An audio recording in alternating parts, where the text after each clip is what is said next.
Hello, greetings and salutations, and welcome to episode number 164 of The Other Side of the Ball. Um, you're about to see my face for like 15 minutes, and then it'll be from phone to the car, and then you'll just get the audio version of Dub. But nonetheless, for the meantime, it is myself and Chris Vera until the quarterback decides to join us. Today, we will have head coach of the Insomniacs, Coach James Burgoyne, joining us. We are still hopeful that on a future episode we will get the owner of the Atlanta Inferno and the owner of the Atlanta Division, period, on the show and talk about the ATL's involvement in the A7FL as folks. March 15th will be here closer than you think, which means it's Christmas for Mr. Vera and myself to be back in the booth calling the action out here in Nevada to see what things might transpire in the league, of course. The ultimate question is, can the Trenton BIC do the one thing they have not done, which is go back to back as far as winning championships? Of course, Corey Hammond has said that the Wolfpack knows the Insomniacs may be even more hungrier next season. That all remains to be seen. Obviously, what will Sickwood do? The return of Over the Top. California getting back involved in the A7FL. So, a lot of things leading up to season 12 of the American Sevens Football League. Well, not to mention who's going to be playing where. Oh, yes.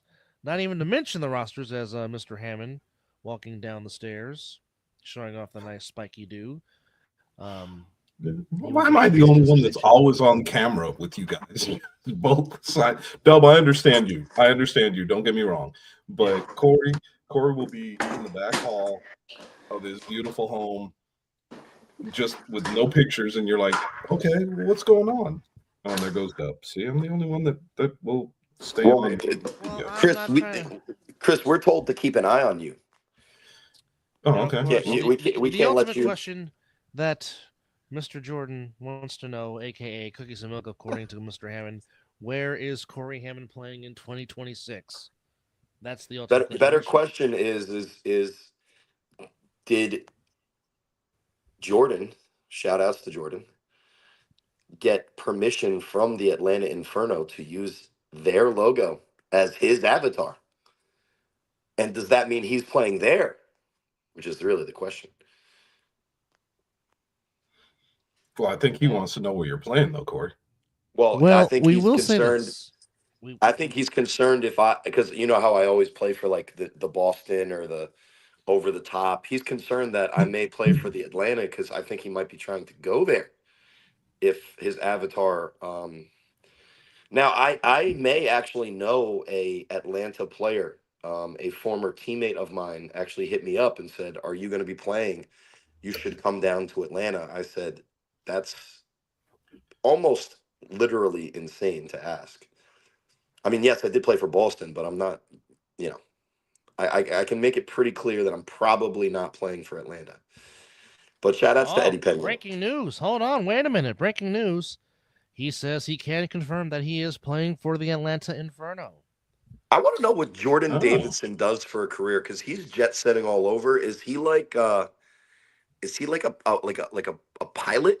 Like is he a spy? Like what job does Jordan Cookies and Milk Davidson have that he could be a player on an Ohio team, the next year be a player on a Vegas team that then is later not on a Vegas team and is now one of the first official confirmed players for Atlanta? Amazing young man. I'd love to hear your story, but anyway. I would like to know that as well. Because I mean, you're right. It's like 1 minute he's here, 1 minute he's there. Now he's over there. Anyway, he's got to explain that. I don't fully understand it. I don't have a knock against him for doing it, but knowing, okay, well, we've got one player that we do know of that's playing for Atlanta. My question is, what's the rest of the roster look like? Yeah, I mean, that's the tough thing. And speaking from a guy who was, obviously I was there for the whole Boston thing. And he says, Oh, he knows Eddie Petio. Yeah, that's cool. Actually, so that's good. So yeah, he's got inside information as well. Yeah, Eddie Petio, my So wide with that receiver. said, Um, and this goes out to Go any ahead. players out there in the league, if you want to have a revealing of where you're going to play and take your talents to this upcoming season, please feel free to come on the other side of the ball and reveal that to us. Yeah, especially if you're just going to come on and say I'm staying with my team. If you're changing teams, that is. Yes. Well, Let's make that. If you're joining a new team and you want to reveal that here on the show, you are more than welcome to do so. yeah, but don't be like me and say you're going to be on a team like Snow Tribe all off season and then get cut 1 week before the season. That's not a good look. No, that's not a good look. No. Yeah. So listen, guys, thanks for having me as always. Hopefully we get a guest. Last week we did have a very, very, very New Jersey show. Not only did it involve Jersey guys, but we New Jersey'd up the production by forcing Chris in a hot seat in real time to figure out tech, which was to be fair, my bad, Chris, that you had to deal with that. That seems stressful. No, it wasn't that big of a deal. The thing about it is Derek did say, show prep is essential. The only problem is everything that we showed that it could be played from where we had done the recording, and I could hear it, I could play it. You guys couldn't see it and couldn't hear it. So it wasn't even a matter of like real show prep. So once we figured out, I could just download it to my computer and put it up on the screen and play it. Well, that solved a lot of issues. So next time we know. It's like when you start a game of Madden or something, and then you get called away from the controller, and you start off the first drive of the game, first and 55 with all the delay of games. We still managed to complete the drive. We got the video in, we got the interview done, we got David Tender on. Hey, we got the touchdown. Little bit of a delay of game situation, but we overcame. Nothing more.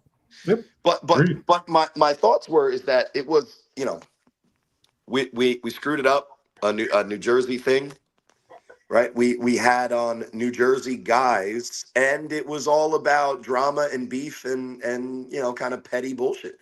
It's a very New Jersey show, guys, and I endorse it fully as a New Jersey guy.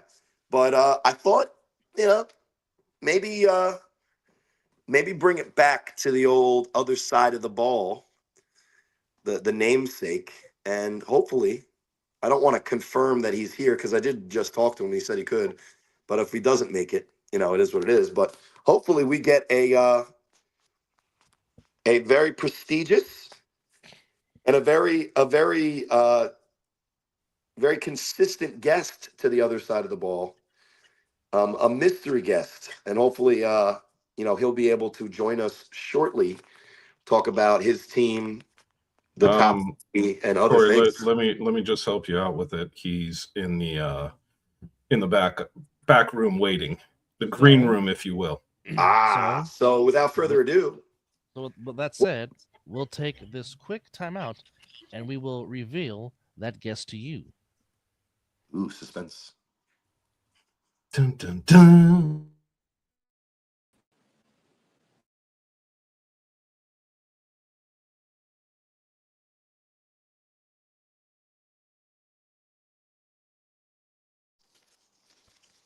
And now we are back, and joining us is the two-time champion head coach of the Las Vegas Insomniacs and recurring guest on this podcast, the one, the only Coach JB, Coach James Burgoyne of the Wolfpack. Coach, as always, we appreciate the time and thank you for joining us here on this Wednesday.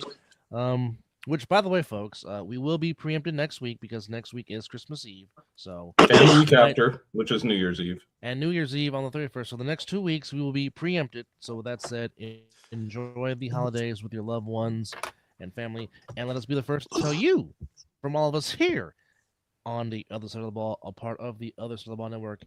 Merry Christmas and indeed Happy New Year. May your 2026 be more fruitful and prosperous than your 2025. But again, Coach JB, and for as our always.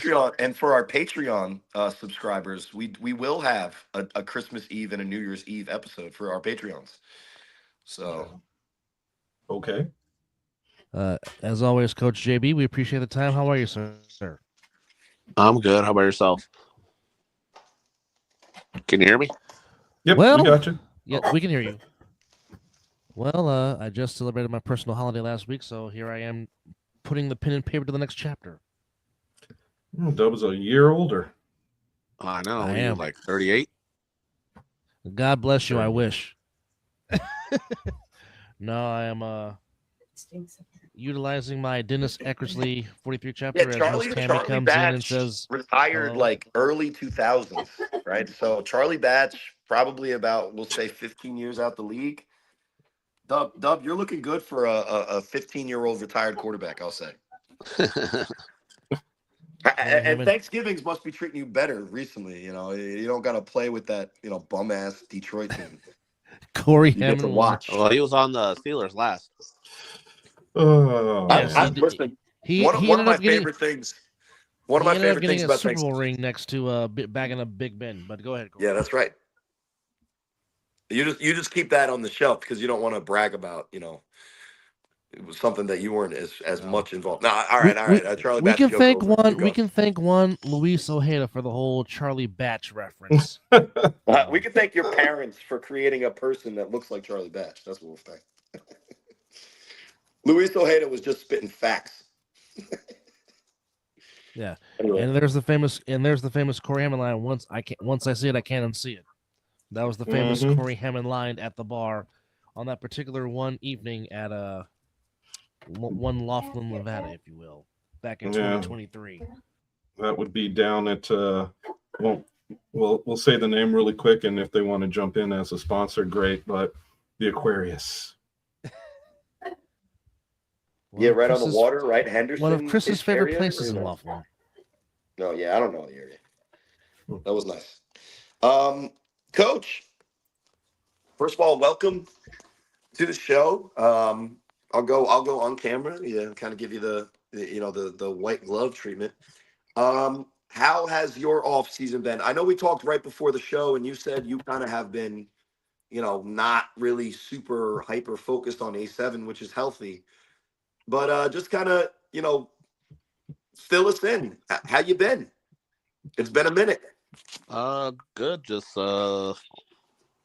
working, getting my last kid through high school, and then me, Scoot, and Zach, we started our own online card business. So we've been doing that mostly, card and memorabilia. Nice. You got Pokemon? We're working on it.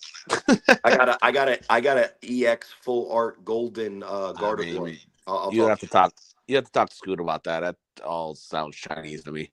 Yeah. Anyway, it sounds a little Japanese, we'll say. So listen, you decompress. I think that our audience, as well as I think the three of us joining you, Coach, would love to hear your thoughts on last season. But let's just start off with something that's a little bit less, heavy. I mean, you guys are true competitors, and we're, honestly with a great team going for a great achievement. So, I totally understand, decompressing and getting back to it. But next year could be really exciting for you guys. But let's kind of focus more on the kind of the nonsensical off-season stuff, and then maybe we can get to the heavier stuff and talk about the championship game. Because in the news recently, the other side of the ball has done a top 50, in which we discussed a lot of players. But I think an easier topic to start with are the postseason awards. And just as a recap for our audience, MVP, quarterback Terry Codrington, BIC. Offensive Player of the Year, Kason Campbell, wide receiver, BIC. Defensive Player of the Year, a guy you know very well. Batch is 51. Nice. A guy you know very well, Defensive Player of the Year, Shannon Allen, a rookie, and also the best defensive performer of the season last year. I thought he got Defensive Rookie of the Year, and then Gagne got Defensive Player of the Year. That actually is correct. You're right. I apologize. Oh, no, Anyway. sorry. I just I was mixing two things. We ranked Shannon Allen as our top defensive player, but anyway. Correct. And then returner. So you're on top of it even more than I am, Coach. So you obviously know. So two of your guys are award winners this year.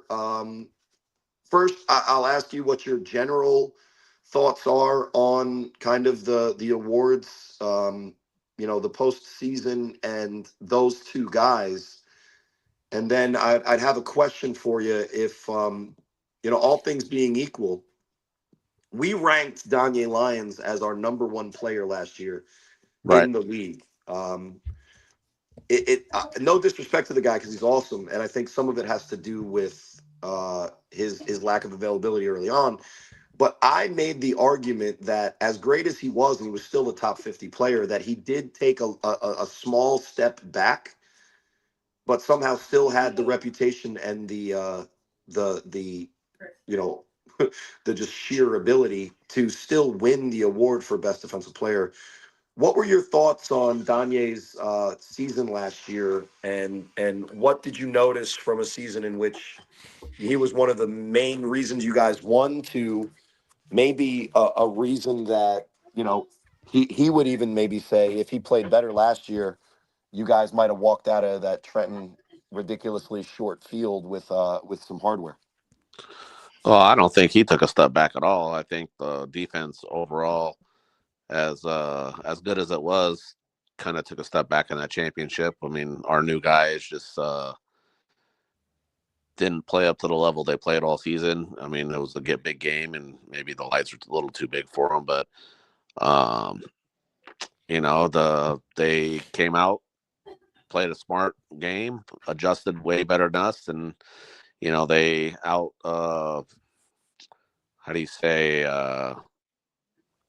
adjusted us, and we didn't make the adjustments like we normally do every game, and it cost us. I mean, we were at a disadvantage too with that field. I mean, honestly, I should have just said no to playing that game there. It was a disaster from the get-go when half our team got canceled on the flight on Friday.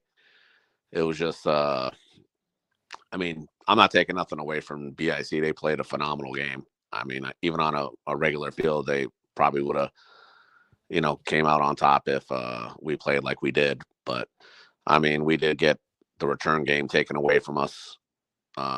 Kudos to Kenny Stansbury. I mean, he basically recruited from every team in the United States to play on his team, and they won. That's the ultimate goal. Yeah. Mr. Gaither, are you hinting something, Mr. Gaither? Go Gold. Yeah, James, I've known you for a long time, and I know that you said you're taking some time off and away from A7, but I know football's not far from your mind. I know you well enough to know that. What are your expectations going into 2026? I mean, win the championship like normal. It does look good that Stealth looks like they're recruiting very well. Sick, I never got to worry about them. They'll recruit. I guess Compton is supposed to be a new team that's going to be coming, but I mean they're California, so we'll probably just beat them anyways. Atlanta is a new team. I don't know if they're traveling to Vegas or we're traveling there. I don't know the whole situation of what the season's going to be like. I did see the schedule. I don't know why we're playing Sickwood at the first game of the week or the season. It seems like we're kind of blowing our load the first week. I've been working on trying to get some sponsorship so I would like to travel back east, and play or have someone travel, maybe go beat up on Ohio a little bit. I don't know. A lot of those things go through my mind. I work on different things on trying to better the team and the league. And unfortunately, in order to get some of the stuff that we want done, money is a factor. And right now the economy is it's kind of rough right now. Yeah, that's true. And I guess I should have been a little bit more on point when I asked about your expectations. What I really meant was as far as returning players, and are there any, obviously we'd love for you to tell us, but if you keep it to yourself, I completely understand. But are there other recruits that you guys are bringing in for next season? Honestly, I haven't even started recruiting yet. Interesting. So you might. It's too tough to try and recruit. No offense to Jersey. They ain't a whole lot of shit to do out there. So that's that's what they're doing out here. We got guys that are coaches, so they're coaching their kids, they're coaching their high schools, they're coaching other teams. So it's kind of tough to focus on bringing people in and trying them out. So we just kind of wait to do our stuff at the beginning of the year, and when it's getting closer, so the buzz and the fever gets into the guys and they're ready to play. Gotcha. Yeah, I think. Gotcha. So, go ahead, Chris. My bad. Are you expecting pretty much everybody back from last season then? I think Will moved to Atlanta, so he might be playing with Atlanta. I'm sorry, who moved? Will. Oh, really? I didn't know that. I just found out the other day. So, so you might be seeing him down the road a little bit then. Yeah, he's a fucking monster. He's good. Yeah. It's a good player that hurts us that we lose. Shout outs to Sterry Cosmington in the chat, apparently. Listening. Congratulations, champ, on the MVP. Yeah, listen, kind of getting back to the awards, that's a good segue. We talked about Donye. Listen, I think Donye is a great player. I don't think that he took a step back in talent. I just think, going from the championship game in 24, where he was a star, not only in the winning play, but all game covering Ashanti Worthy. I think when you went into that game, what was the thought process on the wide receivers for BIC? Because in 2024, Kason Campbell was obviously a threat, but had not put it together. Whether it was the communication with the MVP that we just saw the comment from, or just a certain level of execution from Kason. Clearly, the number one 2024 for BIC was Ashanti Worthy. Last year is a little different, right? Statistically, Kason comes in number one. You guys know who Ashanti is. They also have a guy that you were familiar with in Bagway, and that doesn't even kind of take into account the other guys that can come in and be dangerous. A similar situation like you guys have on your offensive side of the ball. When you were setting up the defense and kind of talking with the guys, obviously they know how to coach themselves and kind of put themselves in position. But what was your thought process in taking on that offense last year in the championship game? And why was my feeling? Now, I may have been wrong, right? I'm watching all of the play happen all at once, and I didn't really necessarily break it down like granularly. But what was your reaction to seeing more guys more open than they ever were the year before? Because the length of the field was huge for the return game, but the width of the field was still the same. And Williams Carswell was able to hawk down Sterry on the one quarterback run. So it wasn't the same thing as the 2024 season, even though the field was a little bit shorter. It looked like the wide receivers were more open, though. What was the thought? You got to give credit to Sterry. He called a great game, and then you forgot one person in that. That was a very big X factor there. Is Matt Reddick. That dude was amazing. Our offense didn't play very well. We couldn't run the ball like we normally could. We didn't get as much pressure as we did the first game against Sterry. So Sterry had a little bit more time to set in and, able to make that connection with Kason Campbell. Unfortunately, Donye was doing his job, but some of the other guys were just not in position. And, those guys are fast and good route runners, and it just didn't go our way that game. Yeah. And not to harp on that game, obviously, we can talk about it. And that's the only game that counts. So that's the only. Well, it's the most recent for you guys. It's also the only one that counts. Yeah. Well, it's the only game you guys played. Really, you guys had a pretty cakewalk type of season. Animals showed up for about a quarter. Sick with it obviously is a tough out, but you guys make it look easy. let's stay on the awards, and then I'll go to other stuff because that is an interesting thing I want to talk about. We had a Facebook back and forth about the strength of schedule type conversation. But the other guy that won an award, and I think we, is interesting to talk about, especially with his coach who knows him better than we do, Shannon Allen, who I am still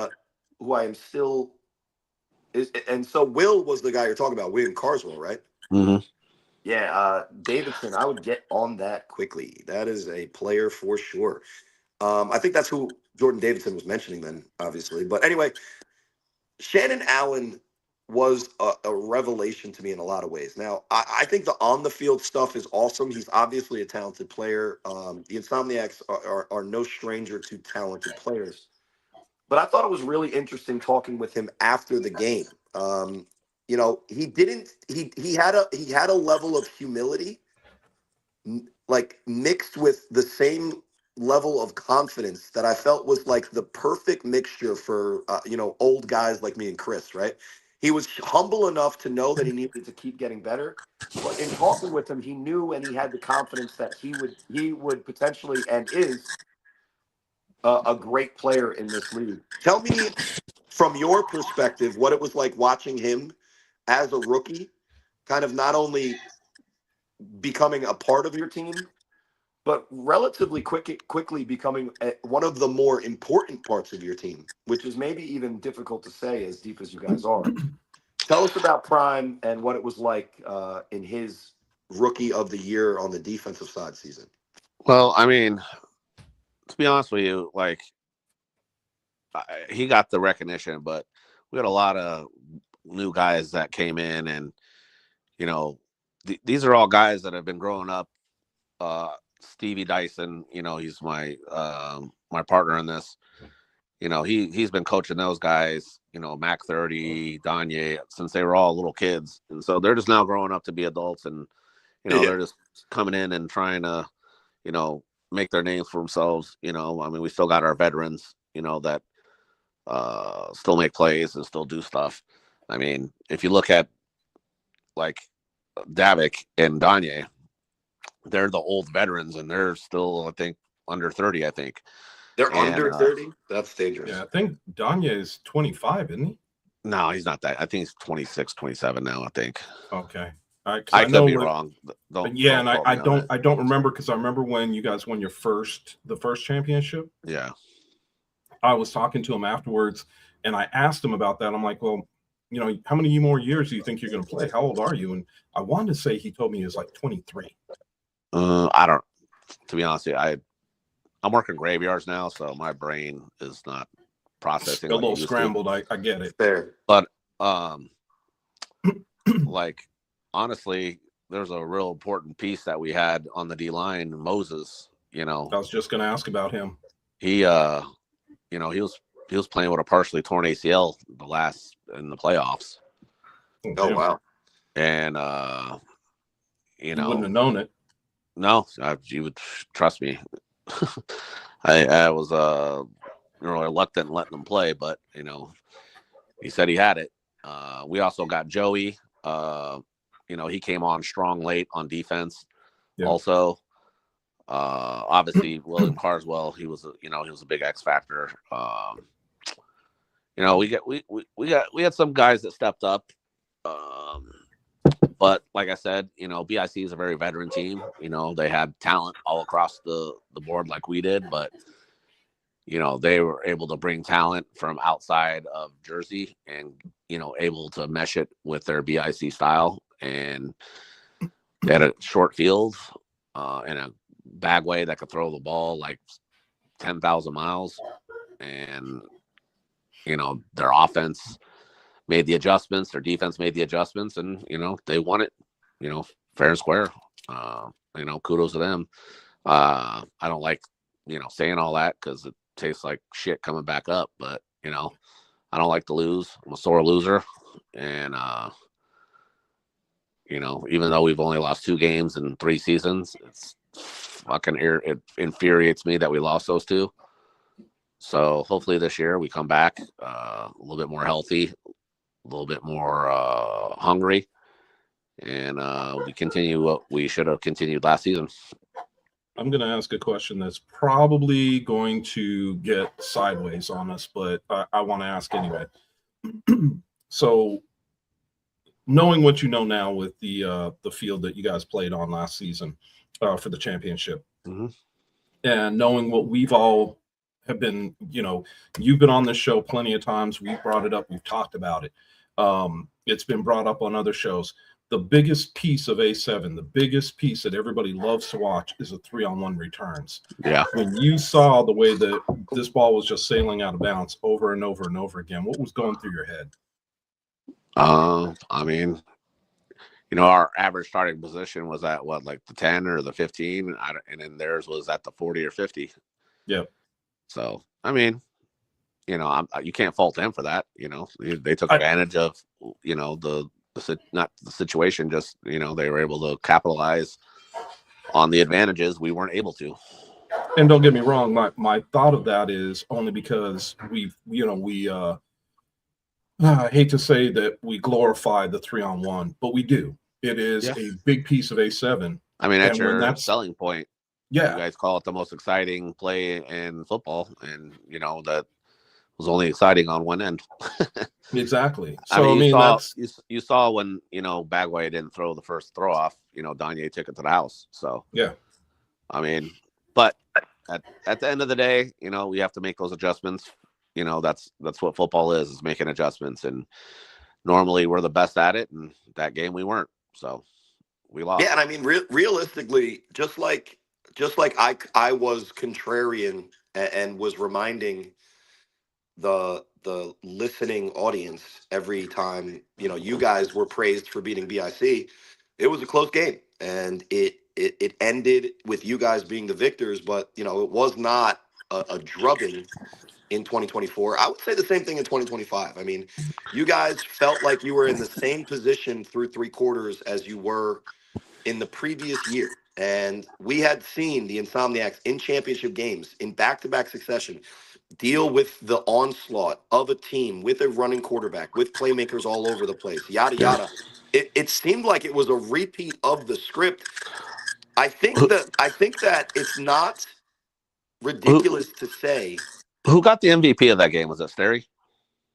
I don't know. Does it matter? I guess. Well, no, it does matter for Matt Riddick. Matt Riddick had 3 interceptions. Yeah, and that touchdown catch. Yeah, he made a big difference on that game, defensively and offensively. That dude. Listen, amazing. Matt.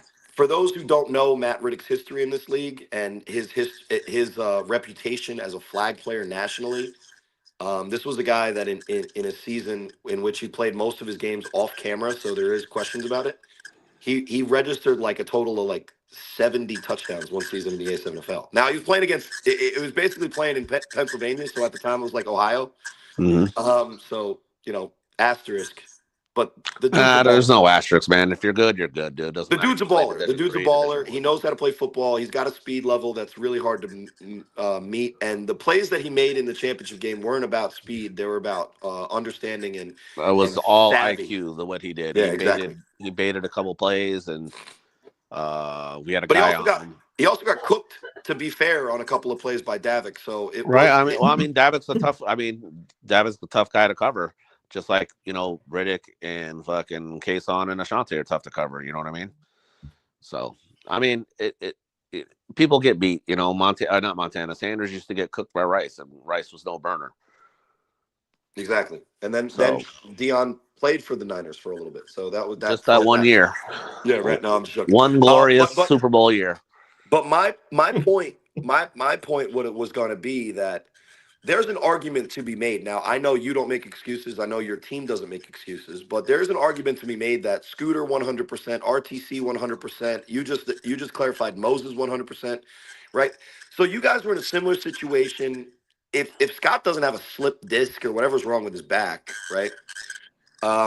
Maybe he could turn over that deep ball that got interception because he was off his back foot. Maybe this, maybe that, right? But yeah, you guys are not. Go ahead.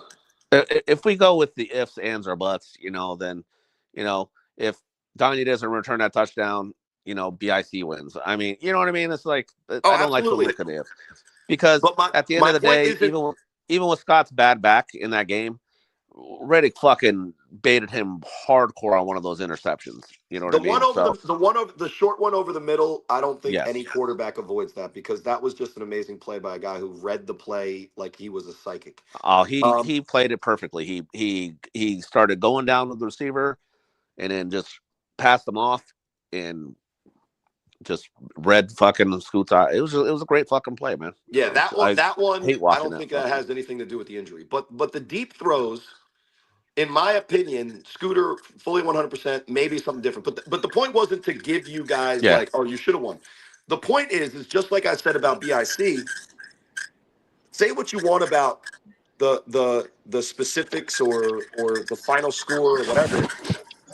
It's still a representative game from a great team that you guys were still in that game very late in that game, and it could have went your way just like it went your way in years previously, and certain circumstances being different, who knows. But my question to you, not as somebody that is going to tell you that you didn't want to win, right? But what I would say is that for the longevity of the dynasty that is hypothetically possible with the Insomniacs, is it or is it not maybe the best thing for you guys moving forward to have faced that situation, knowing that to some of those guys, A7 felt too easy? No, man. I mean, yeah, during the season, sometimes that's like that. And, PIC was battle tested and stuff like that. It just, that's it. At the end of the day, man, it doesn't matter if you play a shitty schedule or a big schedule. Like, you gotta come up in big games. And, Sterry called a fucking great game on offense, bro. I mean, you can't, he made the adjustments better than our defense did. And, offensively, we didn't play very well, and their defense was, they had great fucking players, bro. I mean, shit. Yeah. Isaac Negron. Once they got those, Matt. Once they got to those crossing routes, it was tough to cover because. Yeah, when you can't cover those crossing routes all day with that and it was speed. Man coverage. Yeah, it was a great scheme. He executed it perfectly, and the guys made the catches. Yeah. And shout outs to Sterry. I don't think. And to be fair, Sterry, I think it was just an observation. Again, Coach James isn't coming on making excuses. But no, I mean, for it. We're just it's a question that was asked. Could have been a different game, yeah. But at the same time, we didn't make those adjustments, so we lost on defense. We didn't lose off the 3-on-1. We lost on defense because he, made adjustments. He was able to get a big part of the game. He was able to get Riddick and fucking Kason out in space. Well, the biggest play of the game in last year's, not this year's, not 2025, but 2024's, the big play of the game was the return for the touchdown.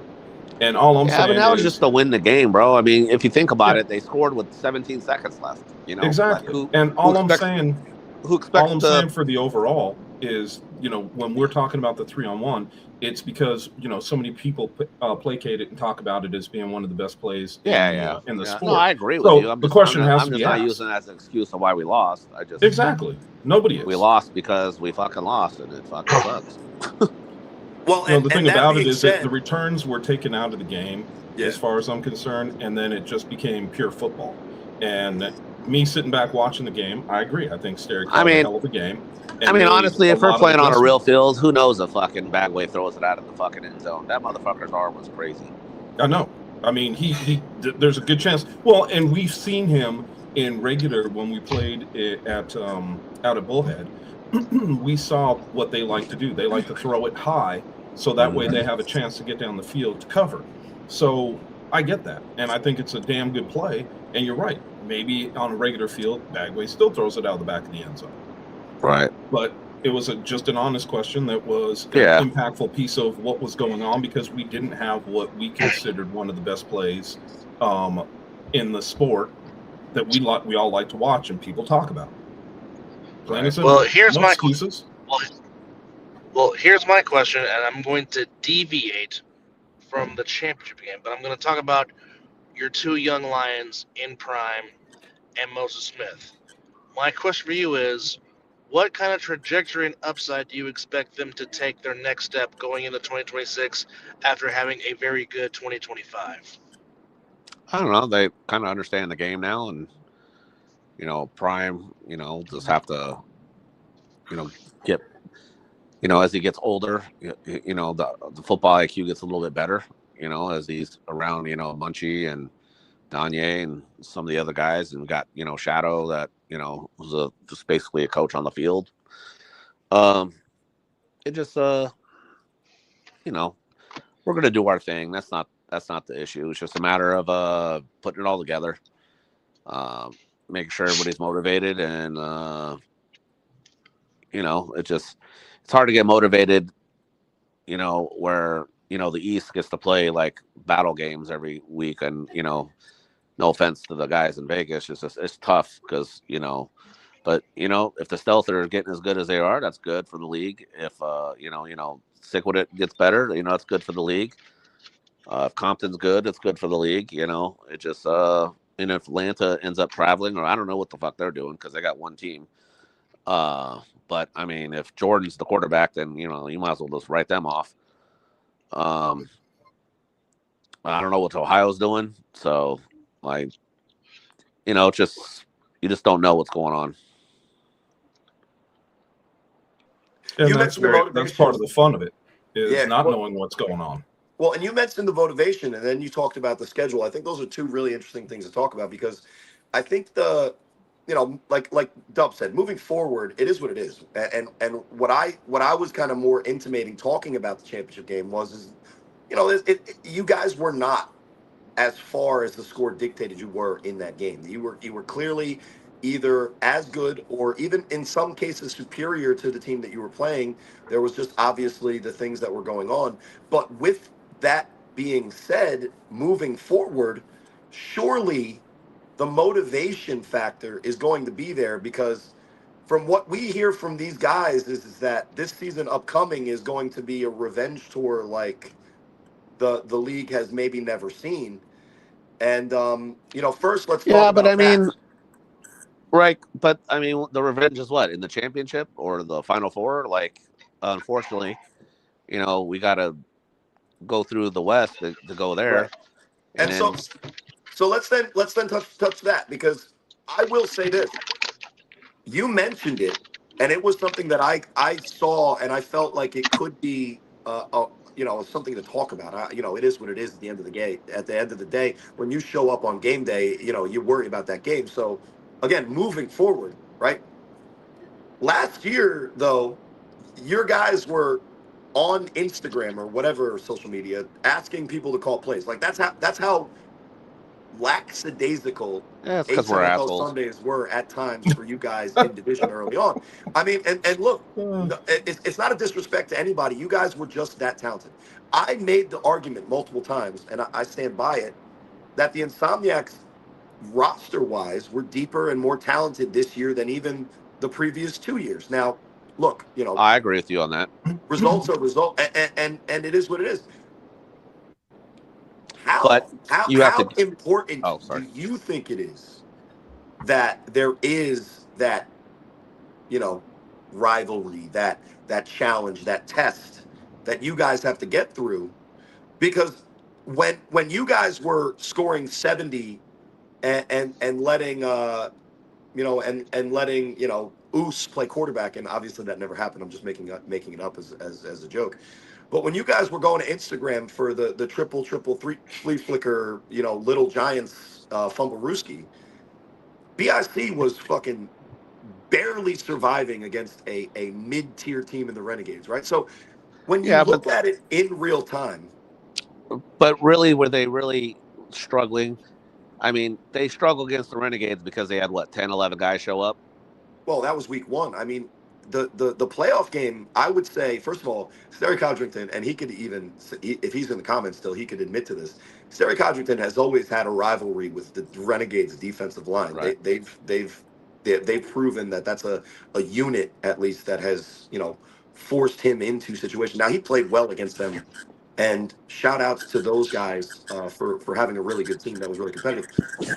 But I think the point is that you mentioned it, even though I agree with it, and it would be my point before you mentioned it. BIC was battle tested. I think that BIC's roster was worse in 2025 than they were in 2024. Well, Now, during the Matt regular Riddick and season. Bagway, I don't know if that makes sense, but During the regular season, it was worse. But during the playoffs, it was probably one of the top 2 offense rosters in the league. Well, absolutely. Well, I mean, they still were in the year before. But my argument would be made is that the loss of a dominant lineman in Dave Valley is a much worse loss than the addition of skill guys that are elite. When, let's be honest, BIC has elite skill guys, so they just had a nice rotation. Now, I could be wrong, right? Matt Riddick made great exceptions. Mark Bagway was the difference in the special teams. Right, but I mean, you also have Skylar Lash and Dave. And, I mean, their offensive line was Mark great. High, and Carnell Wachter. Shout outs to whoever that is. I don't know who Mel Wilson. Okay, Wack, he did good. Wachter. I mean, he holds really well. He's great at holding. But I mean, if they don't call it, they don't call it. Like he holds every play. That's called you can't call it every play, right? It's called a veteran move. You know what I'm saying? I'm a notorious holder in flag. You ain't cheating. You ain't trying. Exactly. But like, if Dave wasn't at that game in the championship, would that game would have been different? It possibly could have. I mean, I don't like playing the what if games. You know, it is what it is. You know, they won. They deserve it. Well, they and had that's the better team that day. The conversation isn't the what if for last year. The conversation is what is the value of that battle tested type of situation? What is the value of the iron sharpens iron? I mean,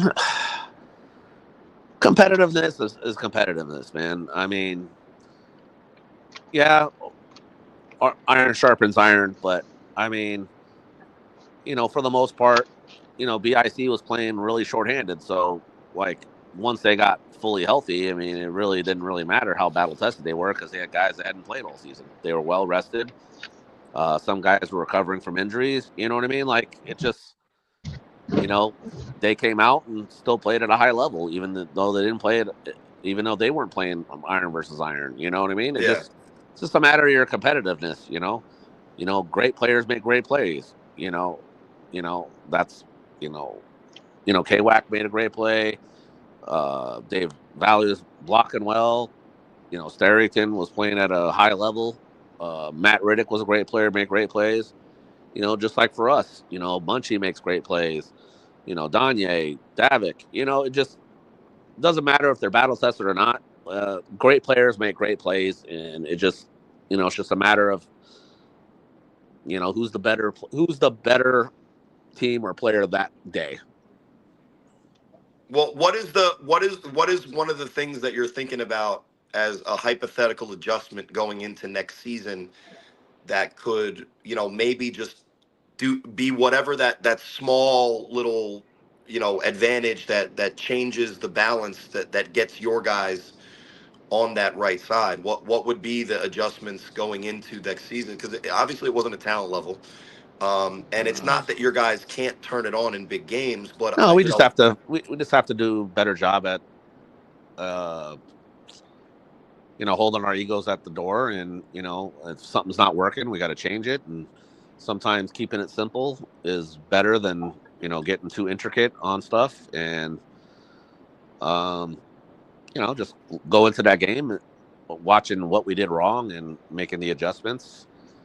You know, it's a chess game. You know, Stereo will tell you that dude probably watches film like every day. He's probably still watching film. You know, it's all about getting better. It's all about, you know, finding the cracks and the weaknesses of the teams you're playing. And, you know, when you're playing a good team, you can't make mistakes. You got to limit your mistakes.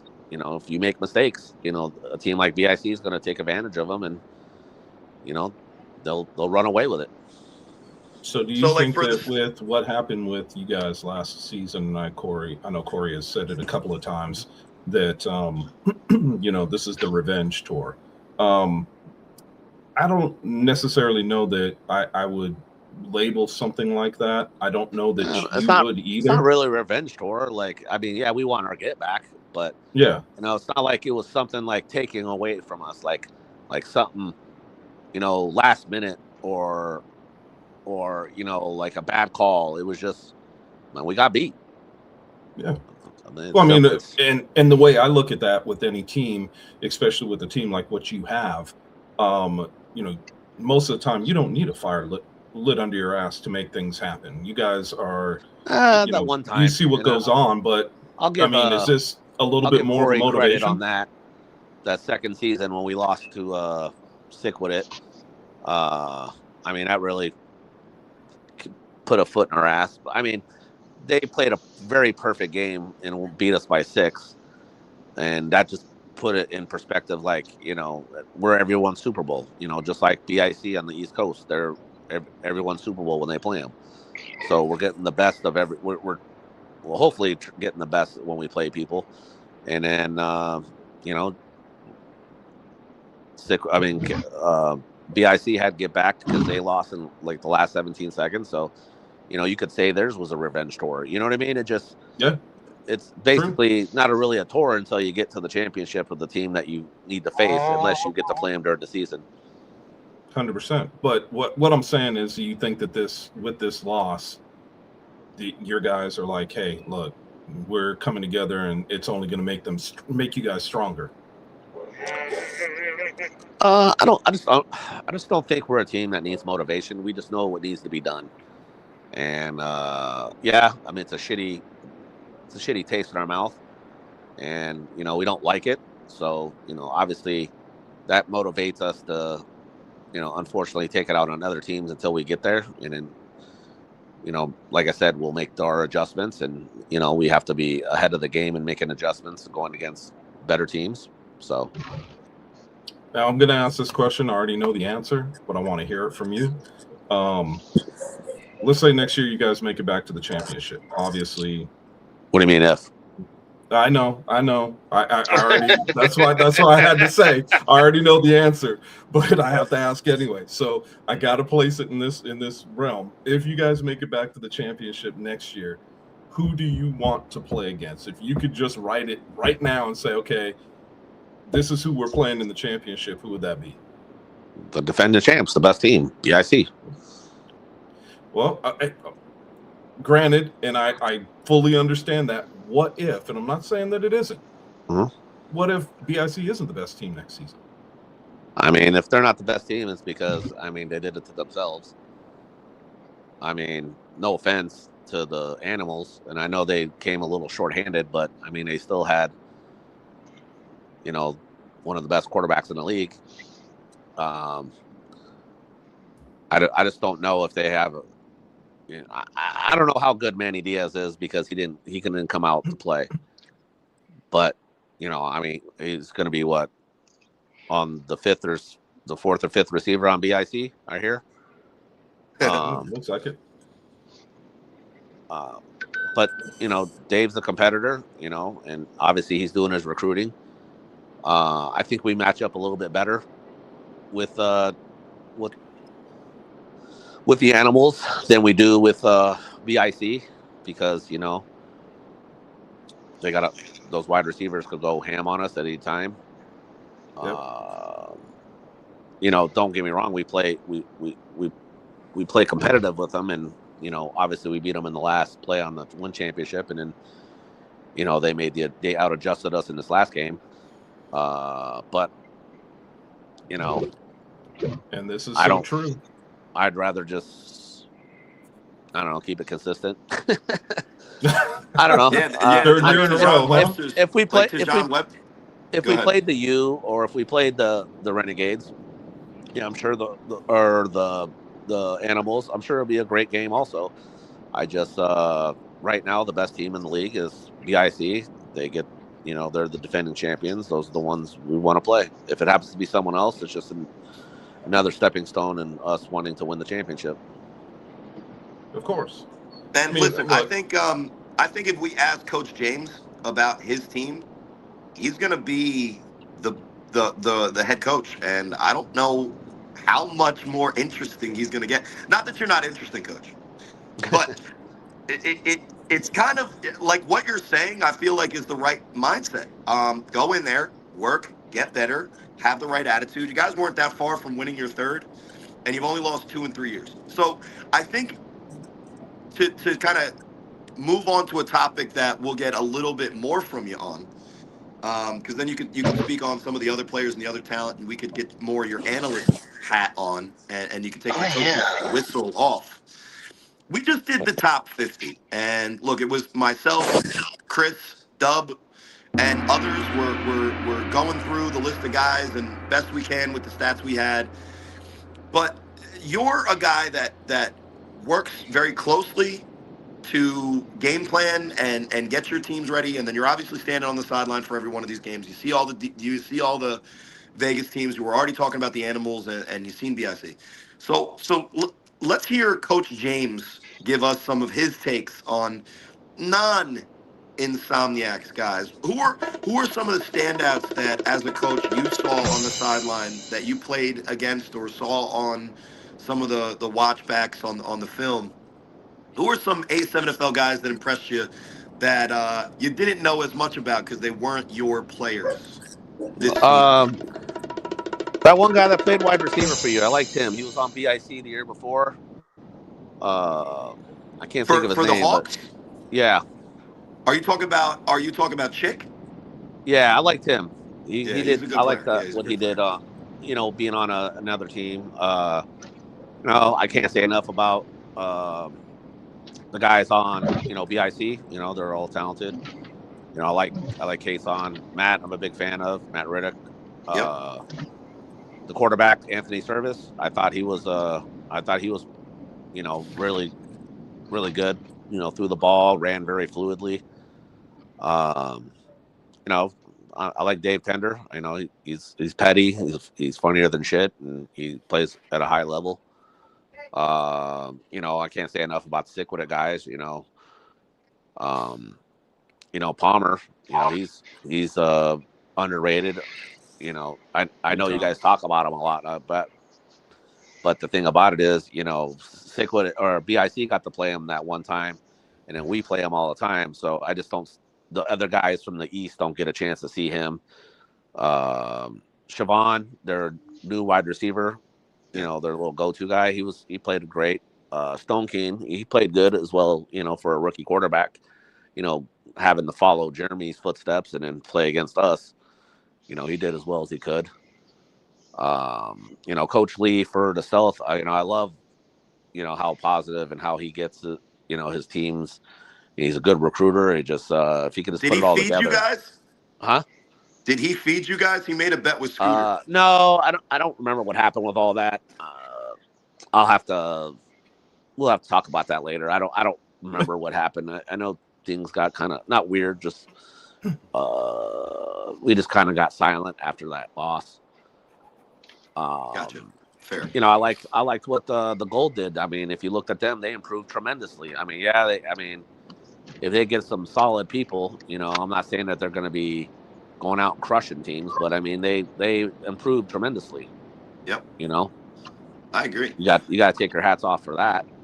I'm interested to see Atlanta, and because they got a lot of good talent out there. There used to be a good flag team out there that Will used to play on called Georgia United. So I know they got athletes out there. Yep. Compton, obviously, you got athletes out there. I don't know. I'm a big fan of the players.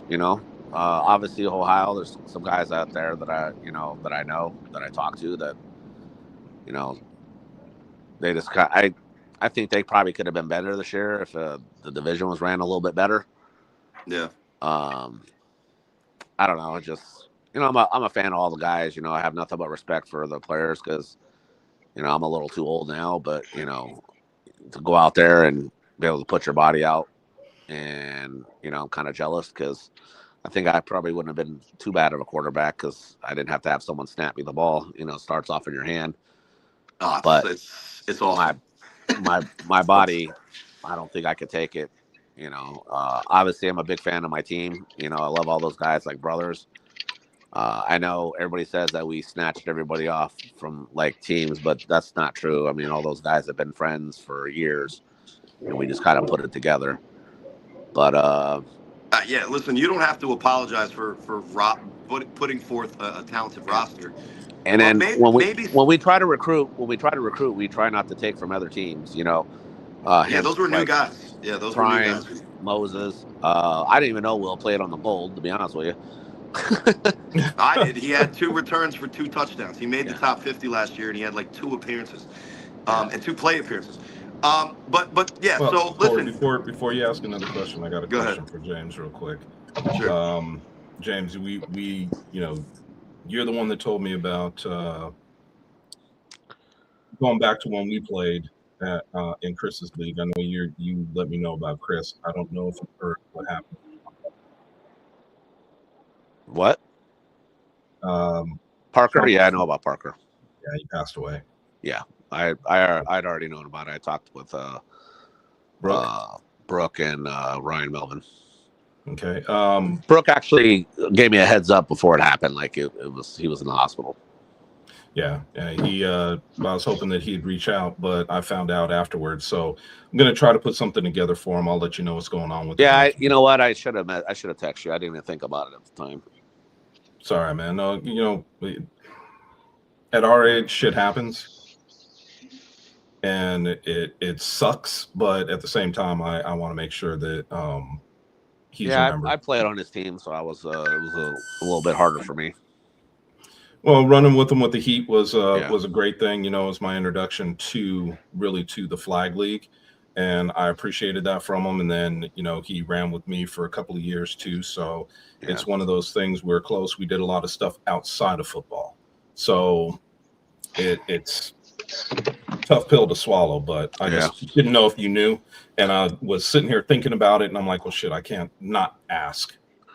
You know what? I know I get a lot of, just because I get the title of head coach, but just so you guys know, man, my team runs. The reason why it runs is I got a guy in Jason Brown that handles a lot of my back end stuff. You guys just don't understand like what he means to the team. He takes care of the travel arrangements, the jerseys. He helps out with talking with other guys that may not want to come and talk to me. And then obviously you guys know Stevie Dyson. Yep. He's a big part of it also. I mean, we got a great structure in our team, and I know I come on here and I get to talk, but those guys, you just don't understand what they mean to the team also. Well, I mean, for those of us who weren't or haven't had the privilege of being close to you guys during game day, or in my case, when we went back to Cincinnati and sitting in the house, you see how important those guys are to you and what they bring to the team. And I would agree with you 1,000%. I mean, I did not realize how important both those guys are, not just to you, but also to the players, and the respect that's given to basically all of you guys that are coaching. You guys have done it right, done it the right way for sure. Yeah, we're lucky, man. We got a lot of good players on our team. I'm sorry, Corey. And as somebody that's listen, the Insomniacs. I think the reason I always say the Phil Jackson thing with you is the Insomniacs know how to coach themselves. There's literally, I think, 11 coaches probably on the roster, maybe less, maybe more.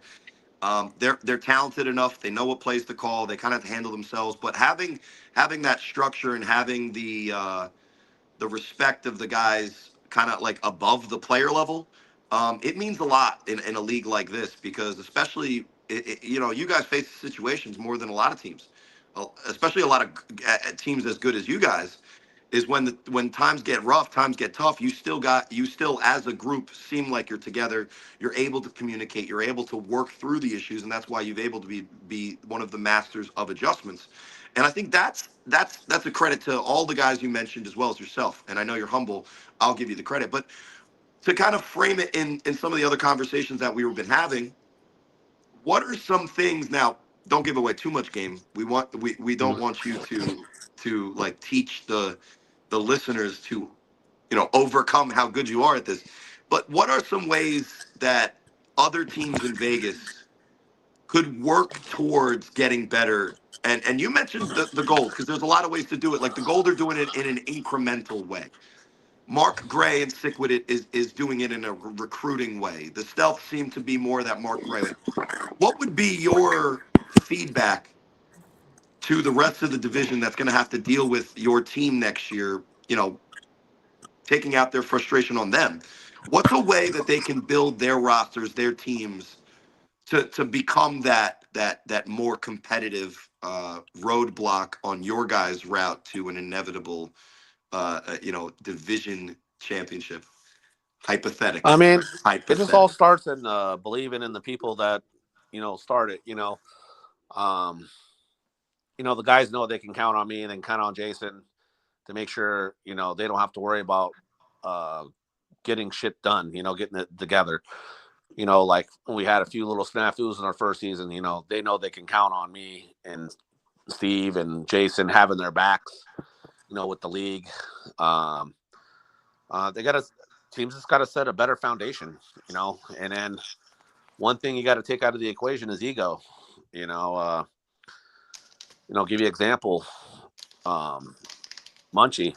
I mean, he plays every position. You know what I mean?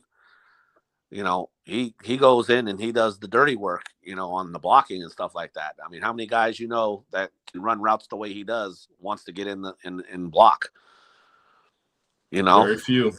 I mean, there's some elite guys in the NFL that probably can do it, but they also make millions of dollars. So yeah, but I'm just saying in general in this league, Oh, I agree. I mean, listen, there's a lot of me guys. What I'm saying? Like, well, I could play this position. You should put me at this position. You should put me on this position.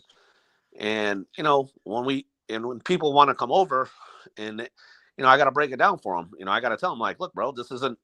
If you're looking to be the big fish in a small pond, this isn't it. If you're looking to be on a team that's going to win every season, and you show up when it's your number's called, and you show up and you make a name for yourself, you'll play. That's not the problem. It's the people that don't want to prove themselves, and just because they go and beat up on a guy with some jean shorts and flag football on a post route, they think that they can just come in and just start right away, and it's just not like that.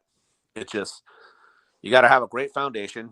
You got to have someone to believe in you, and you're almost like a car salesman. You got to sell the dream. You got to say, hey, look, man, this is the way it's going to run. If you want to do it like this, this is how we want to do it.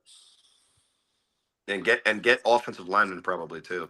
That's my philosophy. You can ask Chris since the days in flag. I've never had the best DBs, but all my teams are built from inside out. So Big offense time. and defensive line.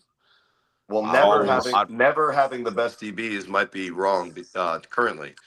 Well, I mean, well, that's now. But what he's talking about is listen. I understand the sentiment, and as a quarterback, but the thing about it with James is, as long as I've known him, which is what, James, 30 years now, something like that. So for as long as I've known him, and keep as bringing long my as age. your age, we're the same age. As long as I've known him, and as long as I played football against him, his teams have always been built very well from the inside out, and you would never know the inconsistencies at corner he had put up with in those days playing with the defensive line he had, because the defensive line was so damn good. Yeah, and listen, this kind of ties into a recent show we had, and kind of, I guess, the theme behind it, right? The last week we had a situation where, listen, the animals are no small pond, but we had a big fish, Manny Diaz, the number 3 wide receiver. By statistics, he was one of the best guys in the league. I think we had him ranked 11 of the top 50. Statistically, he was killing it for the animals. What'd you say? statistically, he was killing it for the Animals. I mean, he was, yeah, and he's a really good receiver. I don't think anybody would deny that.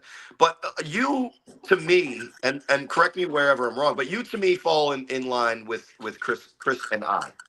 You're the old school, right? You're also a quarterback, and we're all offensive, even though we are also play offense. We're offensive as well. But you're kind of more of that old school mold. I call it the pre-LeBron decision type of mold. So listen, I am not asking you, and I don't think it's incumbent on the teams with talent to self-police. But what is your overall thought on the specifics? You kind of mentioned it before. The specifics of a decision like a man AD is going to BIC, but more the general consensus of what seems like a lot of guys in football, whether it's flag, whether it's semi-pro, whether it's A7, kind of more or less, there's a lot of guys that want to join as opposed to oppose.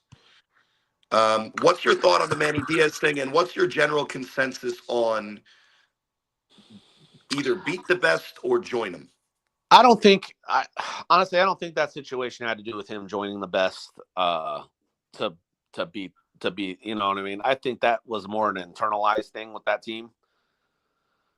And obviously he knows KWAC very well. So obviously when you want to play with people you know. So I don't think it was if you can't beat them, join them type thing on his decision, to be honest with you. I think it had more to do with going and running with his boys. No, not even that. Just I think he would stayed with the Animals. But just from what I hear, is just internal conflict between him and some people, and obviously he knows KWAC, so he'd obviously play with someone he knows. I think it was more of a teammate thing than I want to join the best team. So yeah, I actually think I agree with that. Now, I don't love the move football wise, but I understand that there's more to the A7FL roster decisions than just like, hey, what makes sense on a sheet of paper where there's a roster. Right. But in the general terms, then top player from a team joins up, takes a lesser role. What's your just general thought of that move that's becoming more and more common, not only in the A7, but in kind of all of the semi-professional forms of football that our guys are involved in? At the end of the day, it's about winning. Doesn't matter how you do it, just you want to win. Do we have some guys that kind of celebrate a lot more than the guys that actually did most of the heavy lifting? But we have guys that we told them how it was going to be, and they stepped up when we had injuries or people missing, and I don't think that we'd be as successful without those players as without them than we were with them. That's why we try not to take from other teams. We try to, look outside of the league, but sometimes it just a fit is a fit. You know what I mean? Yeah, listen. If you look at the Insomniacs roster, other than the kind of kryptonite pit bosses team up that kind of was the genesis of it, you guys really haven't poached. One might say, right? Is the term? I think Denzel was on a different team. But no, he was a rookie. No, he was a rookie with the Insomniacs. He joined in the fall for just the fall Insomniacs. That's right. Yeah. Yeah. So listen, like I said, I don't think that you guys fall into that category, but it is a move that you see, right? It's not just Manny Diaz. It's a thing. Now to kind of put it into perspective, because I obviously align with hey, I'd rather go out there as the starter and throw 57 attempts on a shitty team than be a backup. But I guess that's my old ass, which is not representative. But then But then you have the other side of it, which was always what Rob would say, and that like really good football players know the culture and what it takes to actually be a winning team. And sometimes guys that are really talented, they go to teams where they would be the number one guy, and they realize like, yeah, this is cool. It might be better for me, but this just isn't a conducive environment to win. And I do understand the, hey, I'd rather be with a team that knows what they're doing, has a plan, has a structure, all that. But then it comes to this: is it's the what we're seeing at times in some of these divisions is the grouping of talent, all together, and then there's a big discrepancy from, I don't know, for instance, let's say where Insomniacs and Sickwooded are now to wherever number 3 is in the Vegas division as of the end of 2025. Now you're saying stealth on the move, looking to make moves, and I appreciate that. But what about the balance of power in reference to those kind of, my dumbass would say, super team moves? And again, I'm not saying the Insomniacs are doing it. Well, I'm saying that the Baltimore teams and BIC is doing it. The thing that we did was, and I know it seems like a super team move.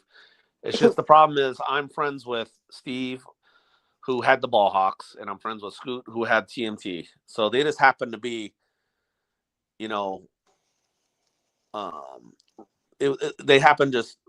They've all played on each other's teams before, for either on the Ball Hawks or TMNT in like one division or another. So we decided to put all this together.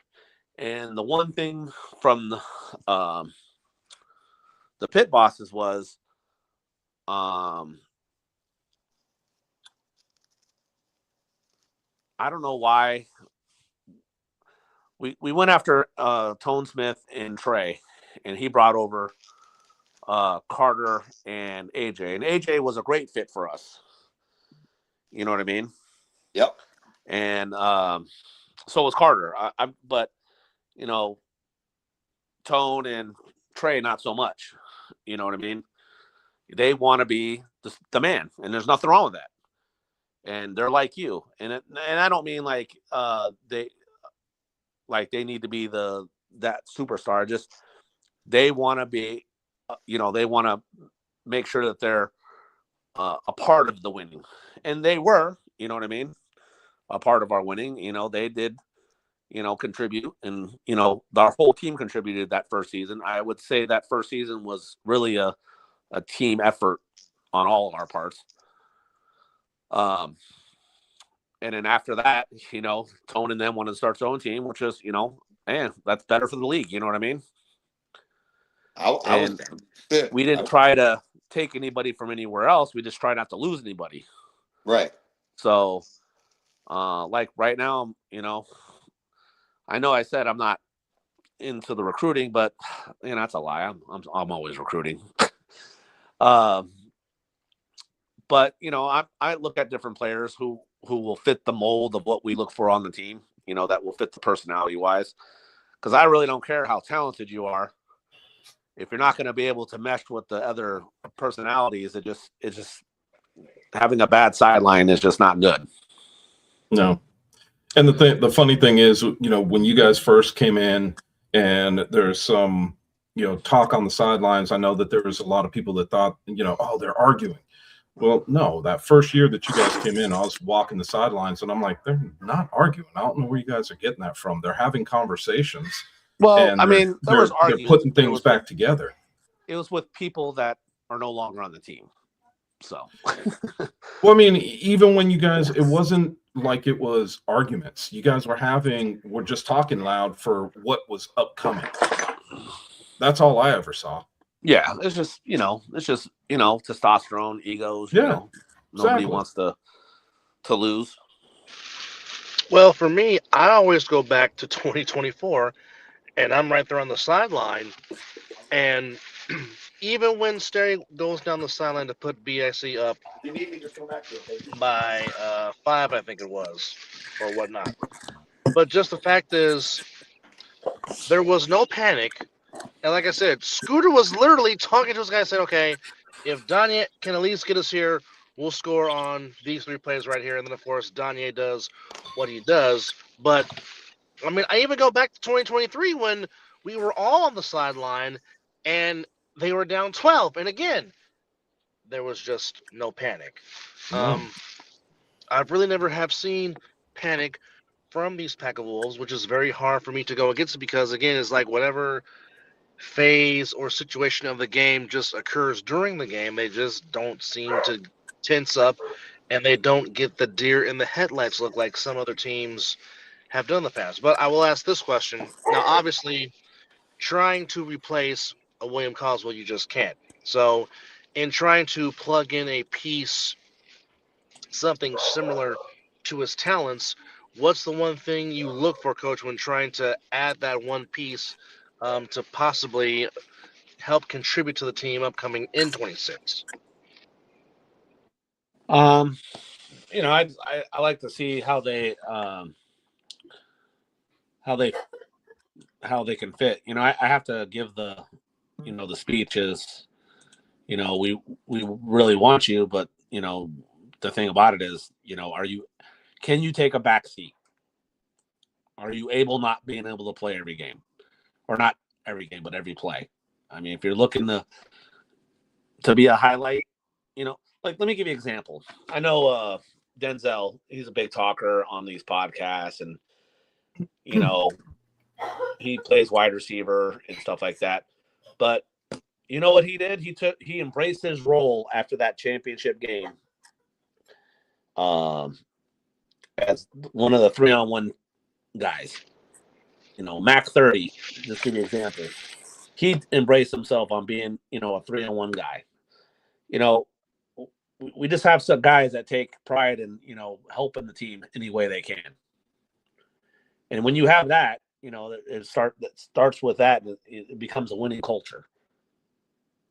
And if you have guys that are willing to put the team above everything else and then have step up when you're ready to step up, there's not a lot of teams that can beat you. No, and I'd agree with that. I mean, you need role players as well as, I guess you could say stars. But with the Insomniacs, what I see is a bunch of stars that are role players. And then, I mean, if you look at our even the guys that are on as the backup roles, yeah, they can start on other teams and stuff like that.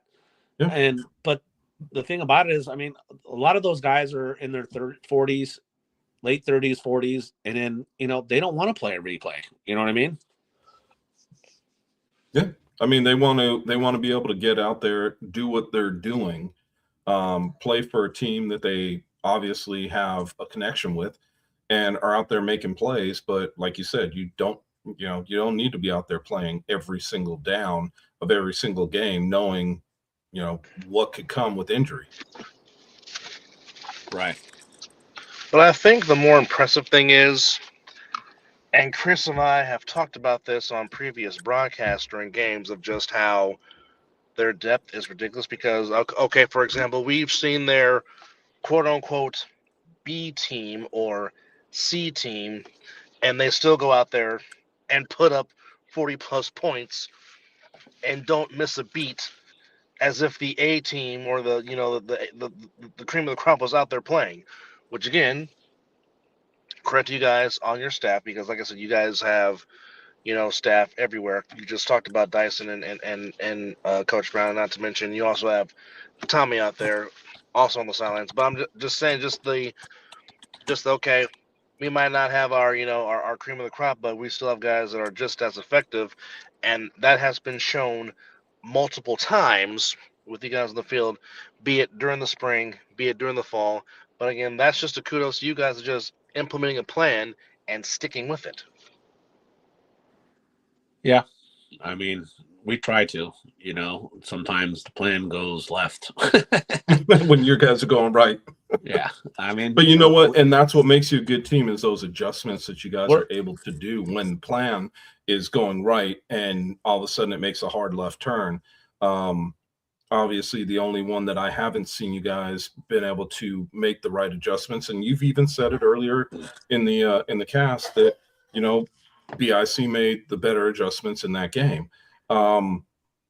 And I think that, overall, if I had to say who makes the best adjustments game in and game out, I would say the Insomniacs do. Yeah, we try. Well, and talking about adjustments, because it may not apply directly to you guys, but one of the adjustments Chris and I have been talking about, another kind of current topic on the pod, that the league had made league wide, right? This is not just an individual team thing. Teams have kind of made the shift from, we'll say, what you guys are built to do, which is play, like, I would say mid 90s football, right? Offensive line, running game, play action, control the ball, play great defense type stuff, right? The stuff that when we were growing up, our coaches were hammering into our heads. We saw a shift from that style 100%, completely, almost like a 180, to the spread, quarterbacks the main pass and run threat.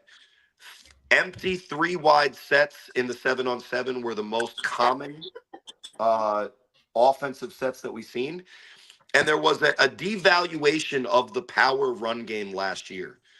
As far as you guys look at, where the league is going and how the league is evolving, we've already seen some of the evolution with some of the personnel that you guys do. Like Moses Smith is the perfect defensive end for A7.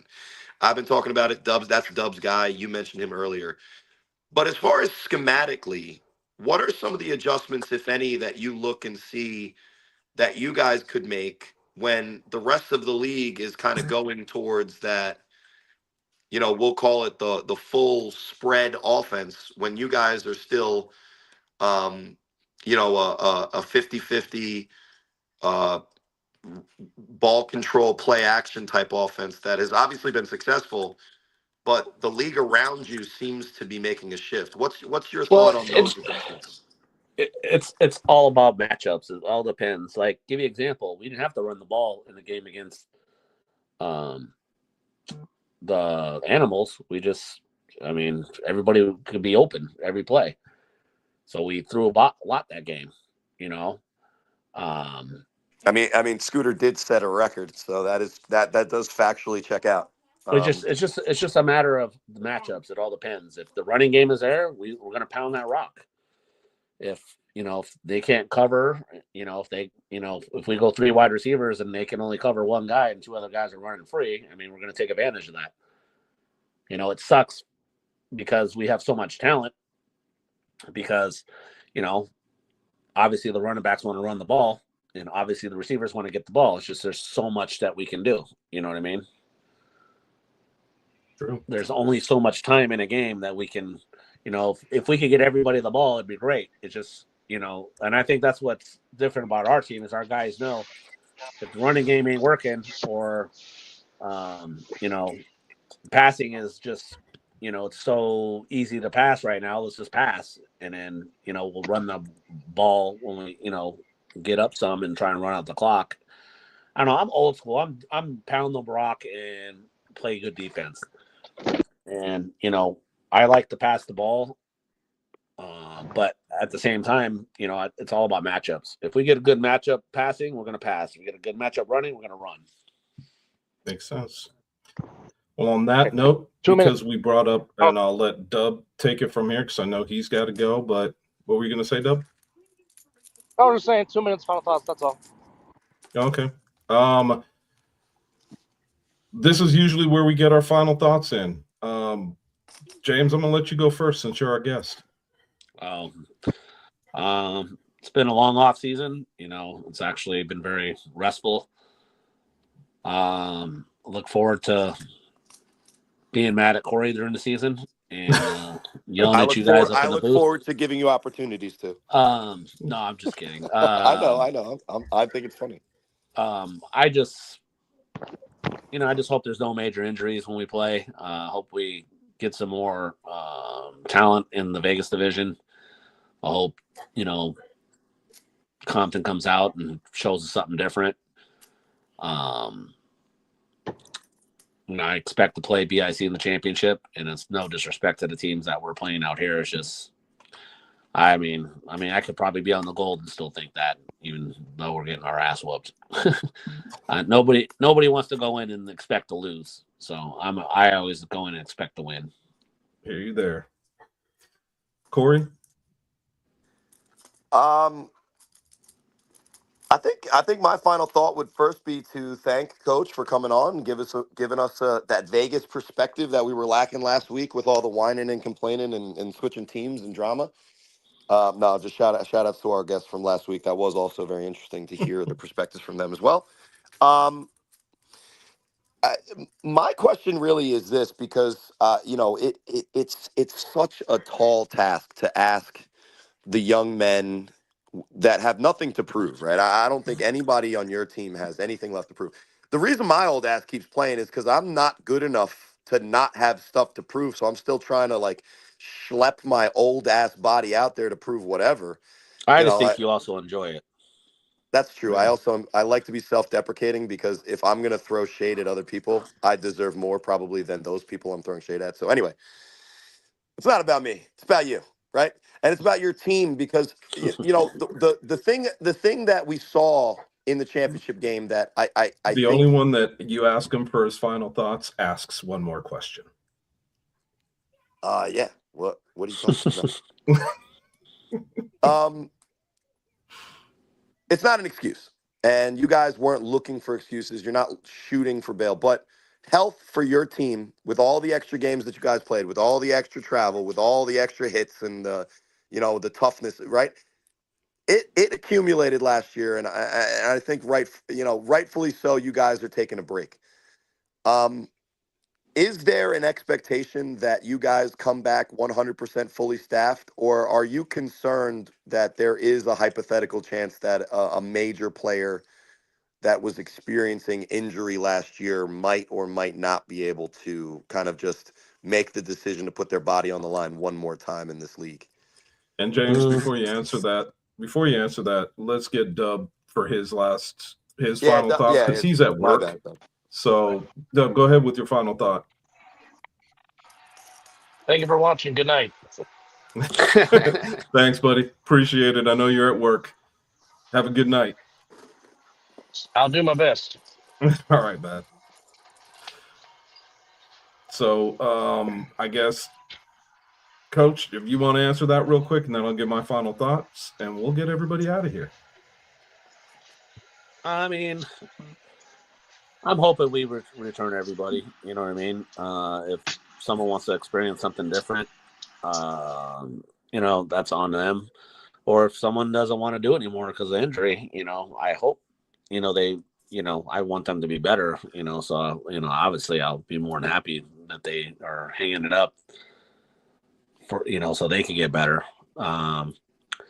But we really haven't. Just to be clear, right? Yeah. Your expectation, without hearing any new information, is that we should expect the Insomniacs we know and either love or hate, depending on if you have to play them or you just get to watch them. You're expecting everybody back? Yeah, I think so. Awesome. I mean, you don't know. I mean, no. And look, I'm not going to gotcha with this later on. There's only so much that you can know happening in other guys, heads about what they're thinking. But that would be the only thing that I was a little bit concerned about, because you guys as an organization and a team are very integral to the success of not only your division but the league. And I'd love to see that revenge tour that I keep promoting, even though it's probably just business as usual. Right. So that's my final thought, Chris. All right. Well, long final thought. My Keep final it manly. thought, James. Thanks for joining us tonight, man. Appreciate it greatly. I'm gonna text you because I would like to know when we could get together and talk. So I'll text you outside of this. But yeah, no problem. My final thought for this whole thing is pretty simple. Merry Christmas, Happy New Year. Everybody take care of one another. And from A7FL and from the other side of the ball, we will see you guys next year. Good night. And remember, keep it manly. Hey guys, be safe. Have a good Christmas. Thank you. Merry Christmas.